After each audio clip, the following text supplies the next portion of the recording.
Bonjour les amis, j'espère que vous allez bien. On se retrouve aujourd'hui pour une nouvelle vidéo sur une voiture qui va, je pense, beaucoup vous plaire et qui m'a beaucoup plu à moi aussi d'ailleurs. Là je suis dedans, voilà justement, on commence la vidéo maintenant. C'est une voiture que j'ai pris en main depuis très peu de temps là, mais que j'aime vraiment beaucoup. Et je suis très content de vous faire une vidéo dessus. Parce que pour une fois, je vous fais une vidéo sur une voiture un peu plus normale que sur tout le temps Ferrari, Lamborghini, ou alors des ultra sportives ou des véhicules qui sont très luxueux. Et je vais vous montrer dans cette vidéo que c'est pas pour autant qu'on s'amuse moins. Au contraire, je trouve qu'on s'amuse même beaucoup plus avec ce genre de voiture qu'avec des voitures qui sont plus luxueuses que ça. C'est pas forcément obligatoire de rouler en Ferrari, en Lamborghini ou en Maserati ou en je sais pas quoi pour s'amuser. Bien au contraire, on peut même beaucoup plus, je pense, s'amuser avec ce genre de voiture comme celle dans laquelle nous sommes maintenant. Pour vous en dire un peu plus, nous, parce que je suis avec Michael qui est là, mon ami Michael que vous connaissez bien. En gros, nous sommes dans une Ford Focus RS, dernière génération, donc les toutes dernières, en boîte mécanique. Détail très important, c'est pour ça que j'ai choisi de vous faire une vidéo sur cette voiture. C'est pour changer de toutes les vidéos que je vous ai faites sur des véhicules beaucoup plus luxueux, avec tout le temps des boîtes automatiques, etc. Là, on est vraiment sur quelque chose de beaucoup plus simple, entre guillemets, que tout ça, mais qui procure, d'après moi, autant de plaisir que des voitures qui sont quand même beaucoup plus luxueuses. On est sur un 4 cylindres, 350 chevaux, 4 roues motrices, boîte mécanique et une tenue de route de fou. La Ford Focus RS, de toute façon c'est connu que la tenue de route c'est un truc de malade. C'est limite une voiture de rallye homologuée. Et vous allez voir qu'on peut s'éclater avec cette voiture. Il y a plusieurs modes de conduite, je vais vous parler de tout ça dans la vidéo. Là on va partir, on va aller rouler un peu avec. Et vous allez voir qu'on peut s'éclater vraiment dans le sens propre du terme, sans rouler comme des oufs évidemment, parce que c'est pas le but des vidéos. Mais on peut s'amuser sur des belles routes avec une voiture qui vaut pas forcément des centaines de milliers d'euros, voilà, bien au contraire. Donc on part de la station essence, voilà, première vitesse, boîte méca, donc il y a un embrayage, vous voyez. Donc vous pouvez jouer un peu, ça qui est bien, moi ça que j'aime bien avec les boîtes méca. Vous pouvez mettre des petits coups de gaz un peu et vous amuser, tu vois, c'est plus drôle déjà qu'une boîte auto à ce niveau-là, premièrement. Ensuite, deuxièmement, tu sens beaucoup plus la conduite de la voiture avec une boîte mécanique qu'avec une boîte automatique, tu vois. Surtout sur des petites voitures comme ça, c'est vraiment hyper maniable et hyper sympa à conduire comme ça. Donc il y a plusieurs modes comme je vous ai montré. Là on est en mode normal, sport, on va mettre en mode circuit, voilà. Donc le mode circuit, si vous voulez, c'est le mode où l'échappement va faire beaucoup plus de bruit, il va faire un son qui est plus agressif et la réponse à la pédale d'accélérateur et la carto de la voiture va être différente, vous voyez. Voilà, vous voyez déjà dès que vous passez 4000 et que vous débrayez, je sais pas si vous avez entendu, mais ça met une petite rafale au niveau de l'échappement derrière. Un peu comme sur la RS6 en moins fort, mais ça fait quand même un son très agressif. T'as vu les petites explosions que ça fait? C'est drôle quand même, hein, sur une voiture comme ça. Tu t'attends pas, tu vois, à ce que ça pète comme ça. C'est une petite voiture de rallye. Mais c'est ça, en plus, échappement d'origine. Moi, je m'attendais à tout sauf à ça, franchement. Alors, je sais pas si le rendu est bon à la GoPro. Je sais pas si vous entendez vraiment le son que ça fait, mais en tout cas je peux vous dire que ça fait un son qui est vraiment très sympa et la conduite de cette voiture est super sympa aussi. Vous voyez là on a des petits enchaînements de courbes assez rapides et à chaque fois qu'on lâche des gaz ou alors qu'on débraye, ça fait le petit bruit à l'échappement qui est très sympa.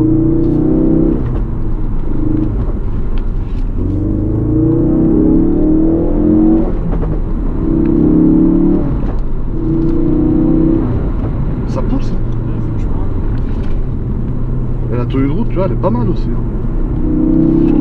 C'est joueur, tout ça. Ouais, c'est ça. Hein. C'est une petite voiture, mais tu t'éclates encore plus qu'avec une grosse voiture. Tu peux vraiment l'exploiter, tu vois. Tu peux vraiment, tu vois, tu passes les rapports, tu peux tirer les rapports. Parce qu'en F12, sur une route limitée à 90, tu peux pas tirer un rapport jusqu'à 7000 tours, tu vois. C'est pas possible. Ça va trop vite. Tandis qu'avec ça, c'est beaucoup plus adapté, je trouve. Donc voilà, là on s'est fait un petit arrêt avec la voiture. On a conduit jusqu'à maintenant. Je sais pas si au montage, je vous ai mis les scènes de conduite avant ou après ça. En tout cas, franchement, à conduire, c'est vraiment un truc hyper surprenant. C'est-à-dire que moi, au début, quand j'ai récupéré cette voiture, tu vois, chez Bac Monaco, c'est eux qui me l'ont prêté. Je me suis dit, je vais faire un kiff aux gens qui me suivent, tu vois, qui me suivent entre guillemets. Comme vous savez, j'aime pas ce terme, mais bon, on va dire ça comme ça. Et je vais leur présenter une voiture un peu plus abordable que je vais conduire, etc. Moi j'ai aucun mal, comme vous savez j'ai commencé avec des voitures qui étaient encore beaucoup moins bien que ça. Donc j'ai aucun mal en gros à retourner dans des voitures qui sont moins haut de gamme que des marques de luxe, etc. Il n'y a aucun souci, j'en ai rien à faire. Et si tu veux, je me suis dit bon, ça va être sympa, mais je m'attendais pas à un truc comme ça. Et la vérité, c'est que cette voiture, mais elle a le diable en elle. C'est un truc de fou. J'étais avec Michael dans la voiture, dès que tu débrayes ou dès que tu passes un rapport, il y a des explosions au niveau du pot derrière. La puissance est continue, il n'y a pas de régime creux, tu sais. La puissance, t'en as de 1000 à 7000 tours, c'est la même. Donc c'est incroyable. Et franchement, voiture hyper sympa, moteur hyper sympa, il pousse, tenue de route incroyable, 4 roues motrices. Franchement, je n'ai rien à dire au niveau de la conduite de négatif sur cette voiture. Le seul truc que je n'aime pas, c'est les feux à l'arrière qui continuent sur les ailes. Ça, je vous l'ai montré ou je vais vous le montrer. Et c'est vraiment le seul bémol que j'ai à donner sur cette voiture. Sinon, tout le reste, c'est un truc de fou, franchement. Donc, vous voyez le look très sympa. Bon, après, c'est Ford. Beaucoup aiment, beaucoup n'aiment pas. Moi, personnellement, je trouve que pour une petite voiture de cette gamme-là, c'est assez agressif. Donc, vous pouvez constater déjà le gros badge RS ici. Donc, ça, c'est histoire de bien te rappeler que tu es dans la RS et tu n'es pas dans la normale. Voilà, c'est quand même une grosse différence. Les feux, donc éclairage xénon qu'on a ici, avec le clignotant qui est là, voilà, le pare-choc qui est taillé de manière très agressive. Donc vous voyez, il est coupé en 3 parties à ce niveau-là. On a une calandre en 2 parties, donc une là et l'autre bout ici. Et ensuite le bas du pare-choc qui est là. Donc ça fait une espèce de grande ouverture, vous voyez, sur toute la face avant de la voiture. Et ça lui fait une très grande bouche, voilà. Ensuite les feux anti-brouillard qui sont là. Et des petites prises d'air juste à côté des anti-brouillards qui sont ici, histoire de venir refroidir un peu le 4 cylindres qui se trouve à l'avant. Voilà. Je vais vous montrer le moteur juste après. Pour l'instant, on est sur l'extérieur, les jantes, etc.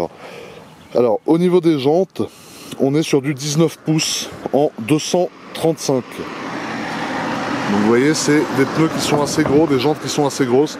J'aime beaucoup ces jantes multibranches comme ça, avec frein Brembo.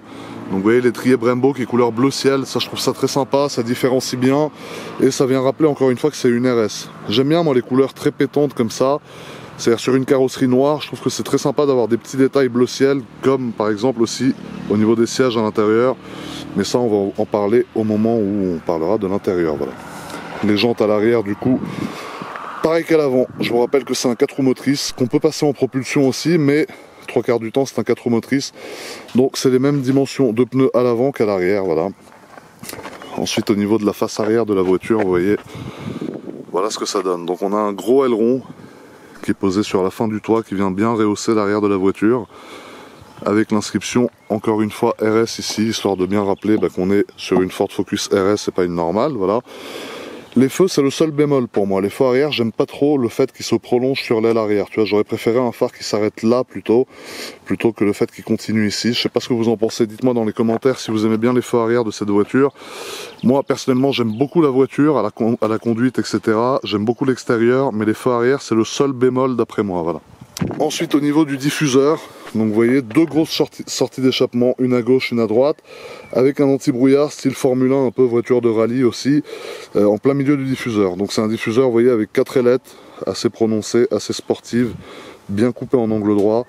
Donc ça, je trouve que c'est très sympa. Ça vient encore une fois prononcer le style sportif au niveau de l'arrière. Ici, le diffuseur est en plastique, mais taillé un peu façon carbone. Donc c'est du plastique taillé un peu façon carbone. Ça fait toujours un peu plus sportif que du plastique brut qui est placé là comme ça. À l'arrière, encore une fois, un badge RS. Michael va nous montrer l'engin. Ah moi, ça me saoule, j'arrive jamais à trouver. Fais gaffe de pas te cramer le doigt contre le 4 cylindres EcoBoost. Bah, il a trouvé direct. Ah, ça c'est encore manuel à l'ancienne. Ça se voit que t'as le coup de main quand même, frérot. Que là, tu pètes la forme. Donc du coup, Michael nous a fait accéder au cœur de la bête. Un 4 cylindres, tu m'as dit quoi tout à l'heure, frérot? C'est un 2,3 litres EcoBoost, c'est ce qu'on a lu sur internet, non? Parce qu'il faut savoir qu'on est des grands tricheurs. Non mais c'est ce qu'on a vu sur internet, ouais, non?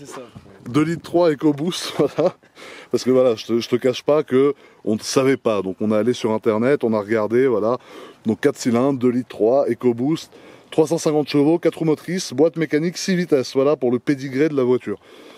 Bon, au niveau du moteur, c'est assez simple. Donc déjà, t'as ça, tu vois, c'est manuel, il n'y a pas de vérin pour monter le capot. Mais bon, après, voilà, c'est une petite voiture de sport, donc faut pas s'attendre à tout le luxe que tu peux avoir dans d'autres voitures, forcément. Mais bon, ça, c'est le filtre à air ici, qui a un filtre à air apparent. C'est le filtre à air ça, non Mika, je me trompe pas?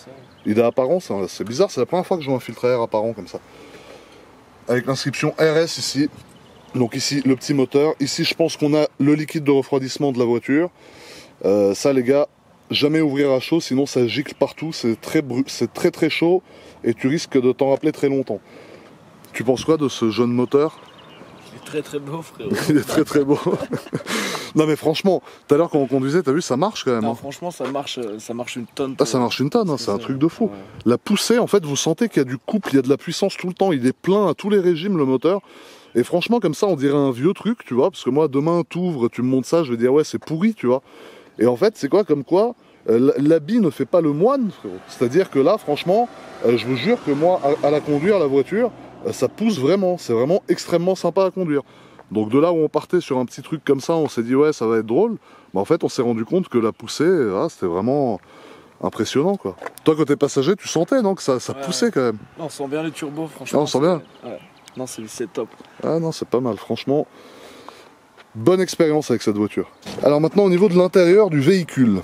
Donc c'est une Ford. Donc sur le volant, bien évidemment, vous avez écrit Ford en gros.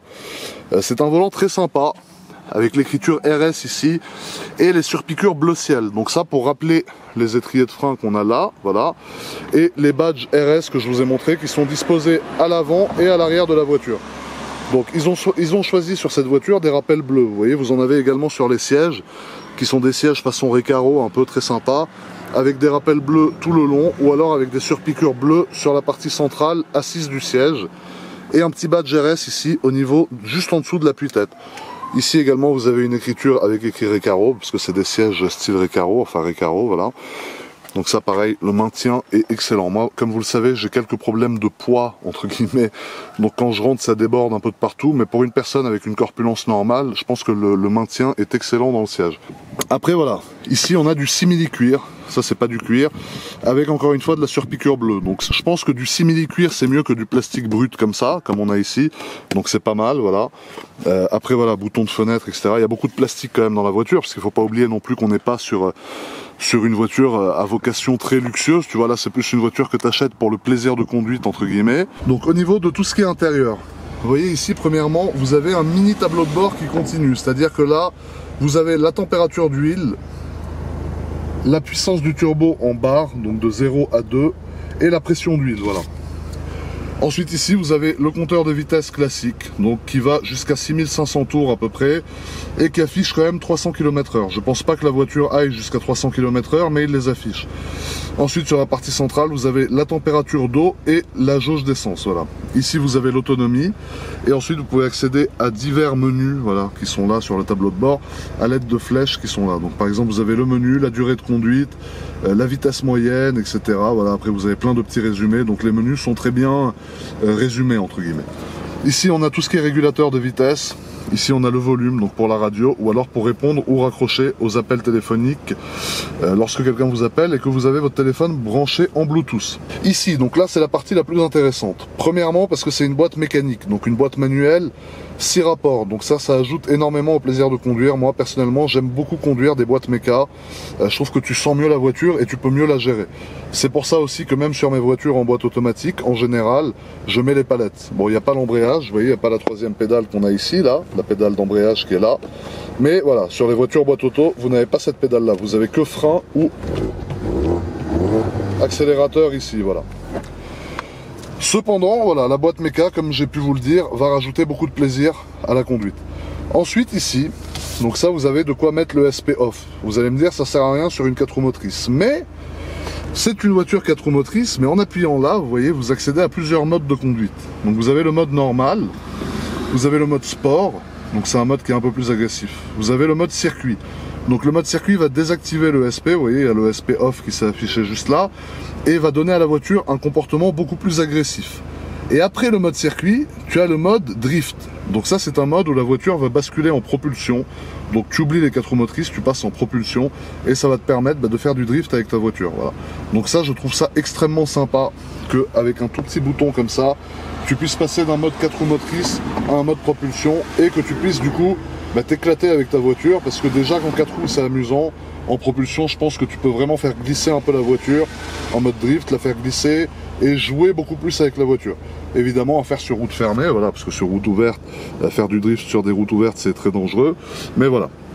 Donc là vous voyez, on va remettre en mode sport, enfin circuit pardon, et je vais vous faire écouter un peu le son de ce moteur, donc de ce 4 cylindres, qui fait un son très agressif à l'échappement.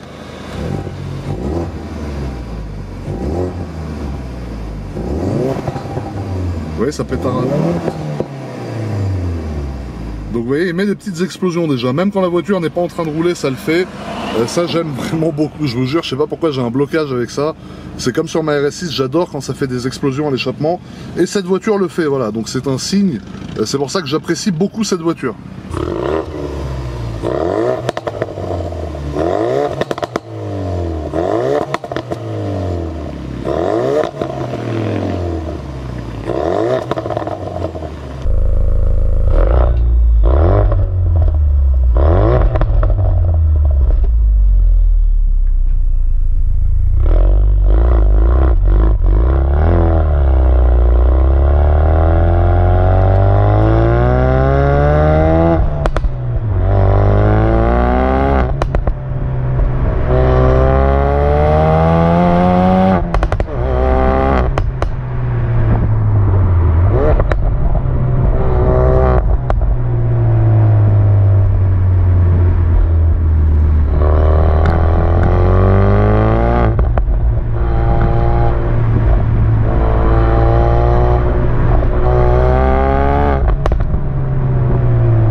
C'est la folie cette caisse. Alors je sais pas si le son moteur rend bien à la GoPro, mais je vous jure que ça gueule, hein, franchement. Michael est agrippé à la poignée comme un fou.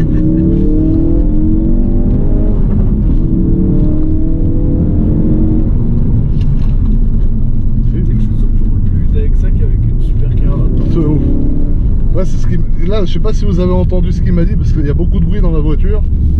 Mais il était en train de me dire qu'à son avis, tu peux rouler plus vite avec une Focus RS comme ça, sur des routes comme ça, qu'avec une Ferrari. Ça, c'est une voiture qui est vraiment faite pour ça, tu vois.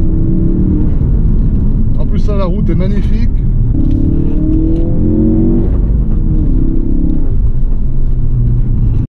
Voilà les amis. Vous voyez, on vous a fait un petit essai assez concluant hein, de cette Focus RS.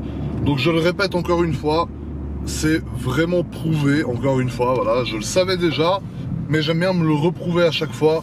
Il n'y a pas forcément besoin d'avoir des voitures qui valent des 100 et des 1000 pour s'amuser. Bien au contraire, je trouve même qu'en termes d'amusement pur, pas de performance certes, mais d'amusement, on s'amuse beaucoup plus avec une petite voiture comme ça, sportive, 350 chevaux sur un châssis très léger, hyper dynamique, hyper réactive, etc. que forcément avec des grosses voitures, C63, RS6, etc. qui sont pas forcément des voitures faites pour faire ce qu'on a fait aujourd'hui. Donc j'espère que cette vidéo vous a plu. Si elle vous a plu, n'hésitez pas à laisser un petit pouce bleu comme d'habitude qui fera extrêmement plaisir, voilà. Si elle ne vous a pas plu, pouce rouge comme d'habitude, très important des pouces rouges, ça je dis dans chaque vidéo maintenant.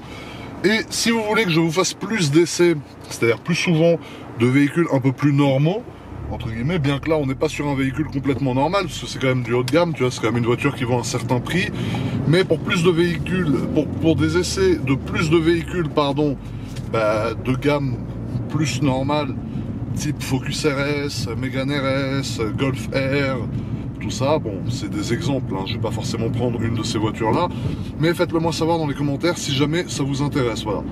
Cette vidéo se termine ici, je vous remercie énormément d'avoir regardé, j'espère qu'elle vous a plu, et j'espère que les autres vidéos vous plairont aussi d'ailleurs, donc voilà, n'hésitez pas à vous abonner à la chaîne, pour suivre du coup les autres vidéos qui vont arriver bientôt, parce qu'on a pas mal de projets en cours mon ami. Je vous remercie d'avoir regardé, prenez soin de vous les amis comme d'habitude, et à très bientôt pour une nouvelle vidéo. Bis tout le monde.